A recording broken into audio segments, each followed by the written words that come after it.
Hi everyone, I'm Madhavi Reddy. I'm a certified financial planner. Welcome to my channel. So this video is all about sliding our rupee. So we are seeing our rupee is depreciating against dollar month on month, week on week, and day by day.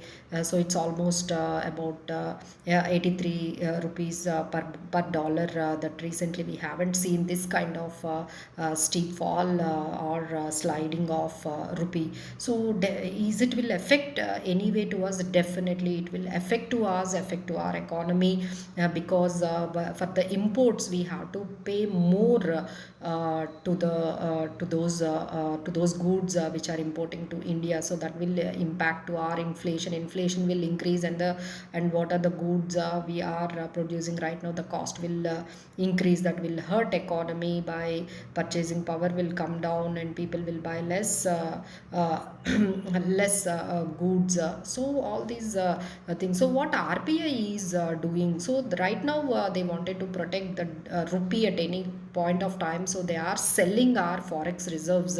So RBI wanted to stabilize the value of rupee against dollar. That's why Indian reserves are now falling also. So in 2021 RBI has sold almost 641 billion dollars of forex reserves. In September 2022 they have standard almost $553 $553 billion dollars they have sold. So in the span of 1 year, India has lost almost 88 billion dollars from its forex reserves. But it is important for the RBI to make it stabilize the Indian rupee against.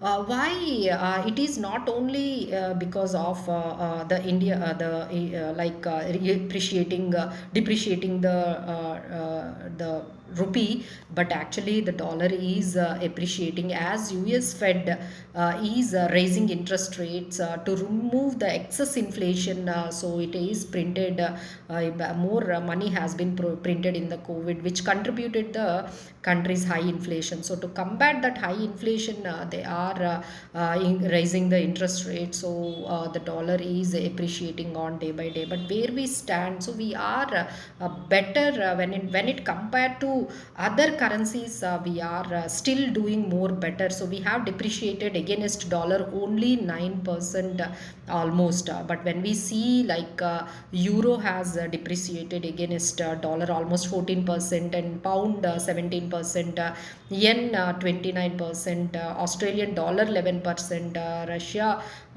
Russian rupee has Russian is currency has dropped by 15%. So wherever we are seeing, we're still doing better in depreciating